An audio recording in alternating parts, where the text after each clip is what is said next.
Welcome to Back in the Groove. If you're new here, my name's Keith and I'm getting back into vinyl after having my collection in storage for more than 25 years. But I'm also getting back into physical media in general. I have also had my CD collection in storage for a while, so getting access to the vinyl and the CD collections is something I'm really enjoying at the moment. And what I wanted to do in this video is I wanted to bring you 10 of my favorite bands that I don't think get enough love, and I certainly don't see them mentioned very much in many of the music related YouTube channels that I've been following when we're covering our music collections, whether they be vinyl or CD. So here we go with the first band, and this is King's X. And for those of you who don't know, King's X are a three-piece band consisting of Doug Pinnock on vocals and bass, Ty Tabor on guitar, and Jerry Gaskill on drums. And they came out in mid-80s with this particular album, which is an absolutely stellar debut album. This is Out of the Silent Planet. They're still going today, so they've released many albums in that time between this coming out, and of course they've also had lots of side projects, lots of solo albums out, etc. But getting back to King's X themselves, this was an absolute breath of fresh air. Stylistically, they were like nothing else out there, especially at the time. They came in with this kind of three-part harmonies, very thoughtful songs. There was a background of I want to say sort of Christianity, but they weren't pushing the they weren't preaching, they weren't pushing the Bible at us or anything like that, but the songs were just absolutely fantastic. So many layers to the music. They were often described as being quite Beatlesque because of the vocals and the three-part harmonies that I mentioned earlier. And this was a band that I was into for a long time. I've seen them numerous times and follow all of the side projects. Doug Pinnock in particular has got a very unique voice in the rock world. He's got quite a deep voice, but almost kind of gospel quality to it. One of King's X sort of anthems is a song called Over My Head.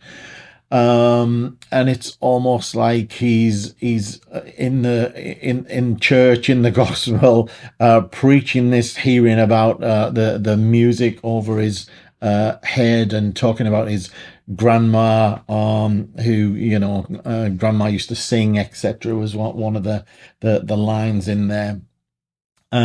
So if you're not familiar with King's X, I think you're doing yourself a real disservice. Most of the catalogue is amazing, especially the early albums, and I would recommend this particular album. I'd also recommend, in particular, Gretchen Goes to Nebraska is a great album.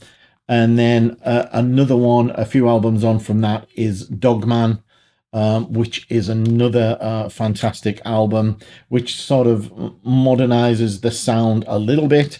They did tend to get a little experimental at times as the albums went along, probably at the start of Tapehead. Things start to change a bit. But still a great band, and certainly worth checking out if you're not familiar with them. So that's my band number one that I would highly recommend.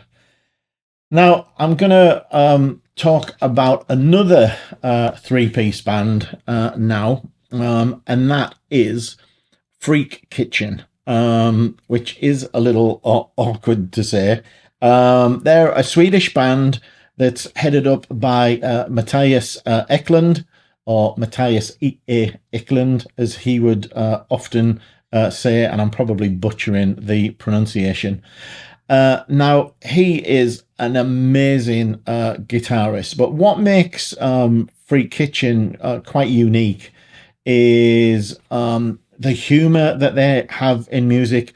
Matthias Eklund's a massive Zappa fan, and I think a lot of Zappa's humor in music comes out in Freak Kitchen.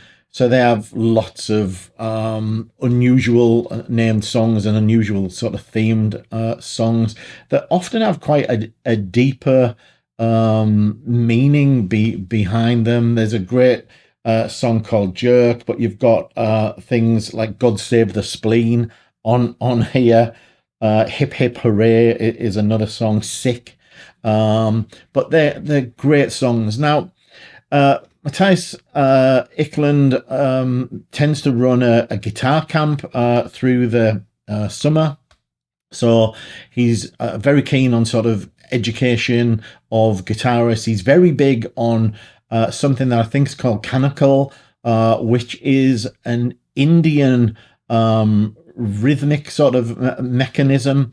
And it's a way of kind of counting and having these specific Indian themed rhythms in there that really comes out in the music. There's lots of challenging sort of time signatures and riffage in there, but he's got some amazing riffs in his repertoire, and he's got one of the most recognizable harmonics techniques when using the guitar in combination with a volume pedal, etc. So the album I'm showing here is Land of the Freaks, but I would highly recommend starting with something like Organic, which is a great album with lots of catchy tunes on. And catchy tunes is something that typifies them. So although things are very heavy and quite technical when you get underneath the surface, they're also really, really catchy. Now, he's not the greatest of singers, but he's unique and definitely very listenable too. So that's my band number 2 recommendation. Now, the next band is one that probably lots of you are familiar with, but I don't hear people talking about them, and they just seem massively underrated, and that's Mr. Big. Now, Mr. Big are a hard rock, melodic rock band, whatever you want to call them, with some exceptional musicians in them. We've got Billy Sheehan on bass, we've got Paul Gilbert on guitar, although there was a time when Richie Kotzen was on guitar on a couple of albums, as well as kind of doing a dual vocal role, a little reminiscent of kind of Coverdale Hughes. It was that kind of feel and that kind of vibe. But Mr. Big have had some extraordinary albums out, you know, in terms of quality. The musicianship's so good, the songwriting is so good. One claim that they've got that many bands can't live up to is having a #1 single with a very untypical To Be With You style ballad. But this particular album is a really good album. Lean into it. I think they recently did this in the last couple of years at least, did the full album in concert. Of course, they've just had their farewell concert. I think they just wrapped up the last show in Japan very recently. So they've, thrown the towel in, so to speak. Unfortunately, Pat Torpey, the drummer, passed away a few years ago, and I was lucky enough to meet Pat Torpey when he was playing with Richie Kotzen and Stevie Salas at a small gig that I might talk a little bit about later. But yeah, a great guy, and I think he's massively missed by the band. But this is a great album to check out if you're not familiar. It's got some great tracks on this. It got Daddy, Brother, Lover, Little Boy, Alive and Kicking. Green Tinted 60s Mind is my standout tune, written by Paul Gilbert. It's got a fantastic guitar intro to it, and Paul Gilbert's playing on it. It's just exceptional stuff. Great songwriting. But the debut album has got to be one of the strongest debuts I've ever seen come out. A really great debut album, and the Bump Ahead album is another one that I would highly recommend. I mentioned Richie Kotzen joining. There are a couple of albums that he appears on, which is this one, Get Over It, and Actual Size, I think, are the ones that Richie Kotzen actually played on. Now, next up, we've got another melodic rock band, AOR, whatever we want to call that, and that is in the form of Harem Scarum. Now, I might have mentioned these recently on one of my videos. Harem Scarum are a Canadian band headed up by Harry Hess on guitar and vocals, and Pete Lesperance on guitar. And Pete Lesperance has to be one of the most underrated guitarists ever. He's just an amazing guitar player, and I'm realizing as I'm saying that how many of the bands that I've talked about so far have all got amazing guitarists. Ty Tabor, Matthias Eklund, Paul Gilbert, Richie Kotzen, and now Pete Lesperance on here. And this is a good album to try out for them, as well as some of the more recent albums. This is Karma Cleansing, and it's got some great tracks on it. Die Off Hard, for instance. But the classic one is probably Mood Swings, which has got No Justice, which is one of the best guitar riffs I've heard, bar none. It's absolutely sensational guitar riff. There's a great instrumental on here called Mandy, Empty Promises, Saviors Never Cry. It's just an outstanding album, Mood Swings. And Harem Scarum are just, if you're into melodic rock, AOR style, maybe they're a bit harder edged than that, but yeah, they're just a great band. And they've also done some side projects. They released another album under the moniker of Rubber, and then Pete Lesperance has had an album or two out as well. So Harem Scarum are my what's that, fourth choice for a band to check out. Now, next up is another Swedish band, not like Freak Kitchen, but like Freak Kitchen in their nationality, and that is a band called ACT. Now, I don't know what ACT stands for. They do spell it, with a period between each of the letters. Now, ACT, I don't even know how to describe them. I don't think there's anybody really like ACT. They are quite progressive in some ways, and yet quite, I want to say poppy, but they're not really poppy. But they've got a very commercial leaning to them, shall we say? The singer Herman Samming sings in a sort of a fairly high register. But some of the other guys, Jerry Salin sings as well. The songwriting on this, and again, the guitar playing is exceptional on their albums. The guitarist is called Ola Anderson, and he's a little bit like recently I talked about a band called Streets, where Mike Slammer plays on Streets, and there's a lot of intricate guitar work, sort of between the riffs, a lots of layers of guitars. And Ola Anderson is a bit like that. His guitar playing is just absolutely sensational. This album is called Last Epic, and this is one that I would strongly recommend as a starting place. Maybe it's actually in a way it's a concept album, but only very loosely, and I think it's about a kind of a building and what goes on in the building. And there's some great songs on here, and a great ballad, Ted's Ballad. Mr. Landlord is a fantastic song, and there's just some brilliant musicianship on here.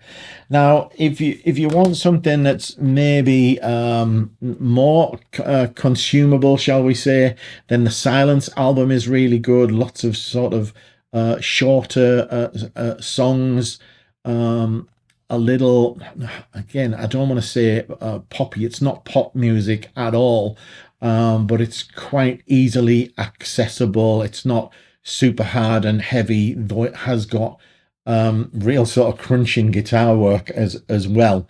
So I'm not doing a very good job of describing ACT, but they're a sensational band. I've been lucky enough to see these guys live as well, and to meet them, and really down to earth guys. I think they were even for a long time, working day jobs as well as putting these albums out.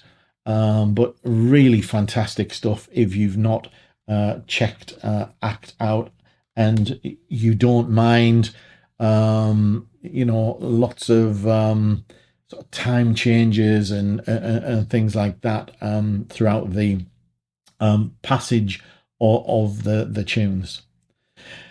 So, talking about kind of progressive songs in nature, next up for me is a prog metal band called Vandenpla. Again, I may have mentioned these recently. These are very much in a Dream Theater vibe, and I first saw Vandenpla when they were supporting Dream Theater in the very early days of Dream Theater. I saw them at the Forum in London, and I was absolutely blown away by them. And I was blown away on that tour was, I think, in support of this album, which is The God Thing. In fact, on the label, and I really should put my glasses on here, the sticker on here is the London Forum, which was on the 9th of the 12th. It doesn't say what year. I want to say it was probably around 97, something like that. But absolutely fantastic band. A very unique vocalist in Andy Kuntz. And not being a native English speaker, there's a definite kind of accent to it, a little bit like Klaus Meine of the Scorpions, but he's got such a great range. And again, the guitar work on these albums is fantastic from Stephen Lill. His brother plays drums for the band as well. And they also have one of the best keyboard players in the business as well, in Gunter Werner, although he did leave before the last album of theirs. But if you're into progressive metal in the form of Dream Theater, then Vanden Pla should be right in your wheelhouse. And if you've not heard them, do give them a try. I've been into them for many years, right from picking this early single up, where even on the inside it's got the telephone number for Stephen and Andy in Germany. And yeah, absolutely fantastic band. Now, next up for me, I'm going to go back in a way to a band I talked about earlier, and that was when I mentioned Mr. Big. And I'd mentioned that Paul Gilbert was one of the guitarists, but was replaced by Richie Kotzen. And I want to just give a shout out about Richie Kotzen in more depth, because I think he is someone that I don't hear mentioned. He's got an extensive repertoire of music behind him. If we take a little look through, I've just picked up a few CDs, a few albums of his. We've got, I think this was his first one on Roadrunner. This is an instrumental guitar album. And that's what he was kind of known for when he hit the scene, was known for his guitar work. And then later he joined Poison and wrote a number of songs for them, had the somewhat anthemic song Stand, and then left Poison under a bit of a hoo-ha. I think he'd run off with one of the guy's girlfriends, etc. But he left then and started to carve out a solo career for himself. And over the years, he's really changed his style in so many directions. He reminds me a lot of a Glenn Hughes, and I know he's very influenced by Glenn Hughes, and he's good friends with Glenn Hughes now. But he's done lots of things from sort of blues type stuff. This is Break It Down, which is a very blues orientated album, to a much more rocky kind of album. This is What Is, and this is one that I'd highly recommend of his. This is a great album, and the album that really got me into him. And then he's got another great album here called Change. But there are so many good albums of his. And of course, you may know him from his work in the Winery Dogs. He's teamed up with Adrian Smith on a couple of albums. In fact, he's got an album coming out with Adrian Smith under the Smith Kotzen moniker soon. But again, another amazing guitarist, and what a voice as well, though. I think that's what surprised people. Just today, I was watching a video with a vocal coach, watching a video of Richie Kotzen, and amazed at his range and control and emotion and things that he puts into his voice. I mentioned earlier that I'd met Pat Torpe. I've met Richie a couple of times. I was really lucky enough to spend a weekend with him in Kent in the UK, when he used to be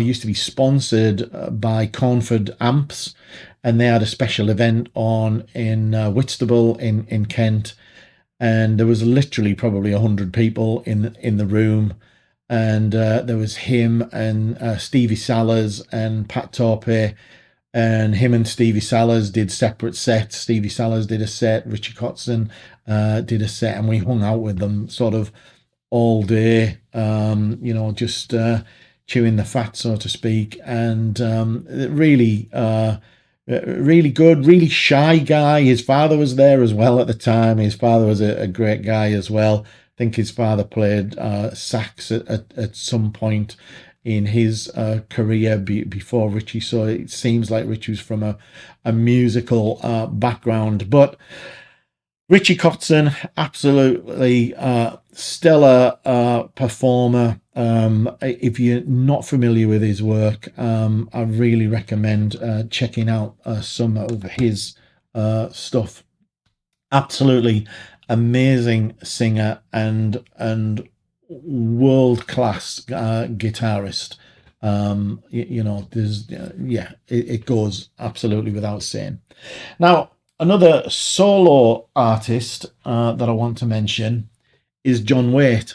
John Waite's been mentioned here and there by myself recently in just showing some albums from a specific year. But John Waite is another solo artist that I love. I think he's got an amazing voice. Of course, John started with the Babies. He went solo for a while, had the huge hit with Missing You. And I think everybody thinks that Missing You is what John Waite is all about, and it's not really totally accurate and not necessarily the best representation of him. Of course, he joined Bad English for a few albums as well, and those were fantastic albums. But he's put out some great stuff on his own. This one is Mask of Smiles, and this has got some great tracks on it. I'm just looking, it doesn't actually show the tracks on the album here. I think this is the one with Just Like Lovers on, which is a great track. Now, a couple of others worth mentioning is Temple Bar, which is a great CD. And also When You Were Mine. There's an amazing ballad on here called Suicide Life, which is a fantastic track, of a fantastic story about a well-known kind of down and out called John Henry in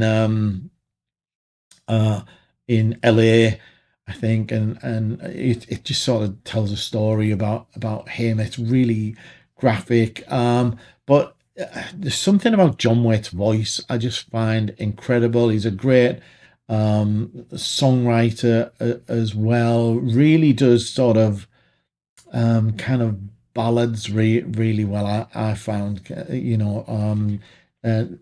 anyway, just a fantastic artist as well. And if you're not very familiar with John Waite, then definitely try him out. Now, something very different to John Waite is my next band, which is a band called Enchant. Now, Enchant are I was about to say a progressive band, and they are in some ways, but I wouldn't want to put people off by calling them prog. They are, in a way, something along the lines of a Kansas or a Rush, maybe, dare I say. I find them fantastic. Lyrically, the songs are really interesting, thought-provoking, really quite different in terms of the content of the songs. There's an amazing ballad on here called What to Say, which is about a family member, I think, that had some end of life situation, and they're laid in a bed in the back room, unable to do anything but sort of move their eyes, and it's kind of from that person's perspective of, they've got their young child around and they're kind of trying to say goodbye, etc. And it's a really heartbreaking song. But they do some fantastic things. I think this is a real highlight. This is Juggling 9 or Dropping 10. And there's I mentioned the ballad on here, but every song on here, Colors Fade, Juggling Knives, all really good, as is Blink of an Eye is another fantastic album of theirs as well. And it's really kind of hard to explain. These are really well produced albums. You got Doug Ott on guitar, who I don't know from anything else but Enchant. But his guitar work's really, really good in a similar way to Ola Anderson from Act that I mentioned earlier. You got Ted Leonard on vocals, who similarly sings in a slightly higher register, but absolutely fantastic stuff. If you're into things that are similar, progressively in the way that a Kansas, a Styx, a Rush were, then I would try out Enchant, because they are really, really good band, and I don't hear people talking about them nearly enough. Now, my last band is another progressive band, but more of a progressive metal band, a la Vanden Plower, etc. And you have seen me mention these before, but I can't talk about these guys enough. This is Pain of Salvation. Again, if you're into Dream Theater, if you're into Vanden Plower, if you're into those kind of bands, you probably already know about Pain of Salvation. But if you don't, you really should know about them. Again, I've said this before. The main man is Daniel Gildenlow. He pretty much writes everything. He pretty much is Pain of Salvation. Lyrically, absolutely amazing stuff. There are so many layers to the music, and I've never really heard anybody use their voice in the way that Daniel Gildenlow does. And he goes through every range and every emotion, from a kind of a whisper to a lot of almost spoken dialogue. I guess in other music you'd almost call it rapping, but I don't want to describe it as that, because I can imagine that would put people off. But it's unique to him, I think. I don't really hear anybody saying that, but the range of emotions that he manages to convey through his vocals and through the music is incredible. It can be challenging. It can be touching on subjects, and lyrics can be a little hard hitting at times. So be prepared for that. But highlights for me are the debut Entropia. Was a great debut. And I'm not sure if I've got a tape somewhere. You just grab something, because I was lucky enough with Pain of Salvation to get this. I just happen to know that this was laying around. Now, this is the Hereafter tape. This is the demo that they did and sent out and sold before they got any kind of record deal. This is signed by all of the band. I don't know if you can see that.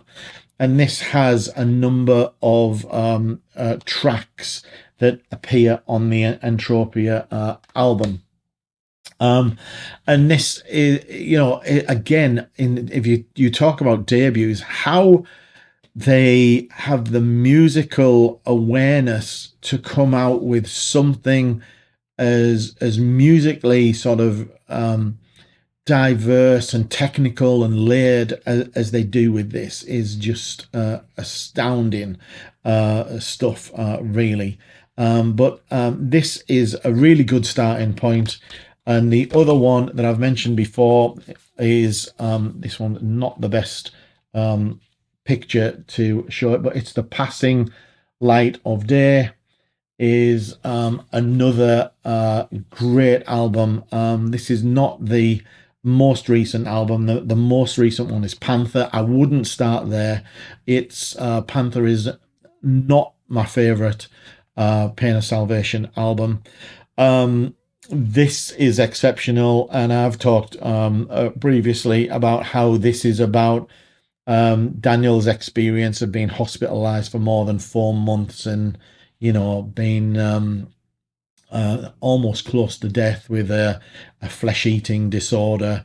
And again, the range of emotions, the lyrical content, the songs on this are just outstanding work. And Daniel is a guitarist as well as the songwriter, as well as the vocalist. And he really is an absolute powerhouse of a musician. Quite incredible, in my opinion. So there you go. 10 of my favorite bands that I don't hear talked about very much. It may be that you know all of these bands. It may be that you know none.